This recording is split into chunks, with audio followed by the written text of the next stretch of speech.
Raigad CEO Neha भोसलेचा third class कारभार. लाखो रुपयांच्या शववाहिन्या कचराकुंडीत आणि मयतांची वाहतूक टेम्पो आणि ट्रॅक्टरमधून. नमस्कार, मुक्त पत्रकार न्यूजमध्ये आपले स्वागत.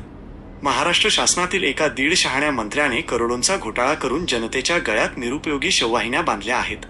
या शववाहिन्या सर्वत्र वाटल्या गेल्या, तशाच त्या रायगडमध्येही आल्या. अलिबागला जिल्हा परिषदेत त्या महिनोन्महिने धूळ खात पडल्या होत्या. या बाबतीत आम्ही सीईओ कार्यालयाचा पाठपुरावा करून आणि उपोषणाचे शस्त्र वापरून त्यांचे वाटप करून घेतले. हे झाल्यानंतर या शववाहिन्यांचा योग्य वापर होणे अपेक्षित होते. मात्र रायगड सीईओ नेहा भोसले या महिला अधिकाऱ्याच्या गलथान आणि बेजबाबदार कारभारामुळे जिल्ह्यातील प्रशासनाकडून आजही या शववाहिन्यांचा वापर नीट होत नसल्याचे दिसून येत आहे. रायगड जिल्ह्यातील आरोग्य व्यवस्थेचे 3-13 झालेले असताना नेहा भोसले या रायगड सीईओ कडून गैरकारभाराचा कळस गाठला गेलेला आहे.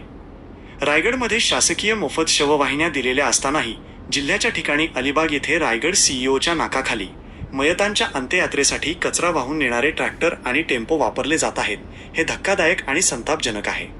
मुक्त पत्रकार न्यूजकडे या घटनेचे व्हिडिओ उपलब्ध असून गेल्या वर्षभरापेक्षा जास्त काळ हा तमाशा सुरू आहे. जनतेच्या माहितीसाठी आज एक व्हिडिओ प्रसिद्ध करण्यात येत असून हा गैरकारभार उघड करणारे आणखीही व्हिडिओ आमच्याकडे उपलब्ध आहेत.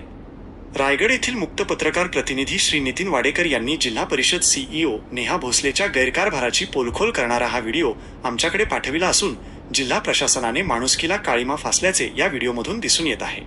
रायगडमधील आमदार आणि खासदार यांना आवाहन करण्यात येत आहे की आपल्यामध्ये जनतेप्रती थोडीशीही जबाबदारीची भावना असेल आणि रायगड सीईओ नेहा भोसलेचा गैरकारभाराचा तमाशा आवरण्याची हिंमत असेल तर तिची रायगडमधून तात्काळ उचलबांगडी करा. हे तुम्हाला शक्य नसेल तर तुम्ही या गैरकारभारात समान वाटेकरी असाल आणि शववाहिन्यांच्या घोटाळ्यात तुमचाही सहभाग आहे हे आपोआप सिद्ध होईल. कारण तसे नसते तर जनतेचा करोडोंचा निधी खर्च झालेल्या या योजनेचे 3-13 झालेले तुम्ही बघत बसल्याचे चित्र दिसले नसते.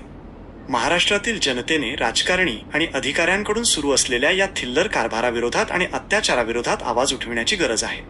मुक्त पत्रकार न्यूज हे काम कायम करीत असून यापुढील अशाच पोलखोल ब्रेकिंग न्यूजसाठी हे चॅनल ताबडतोब सबस्क्राईब करा. धन्यवाद.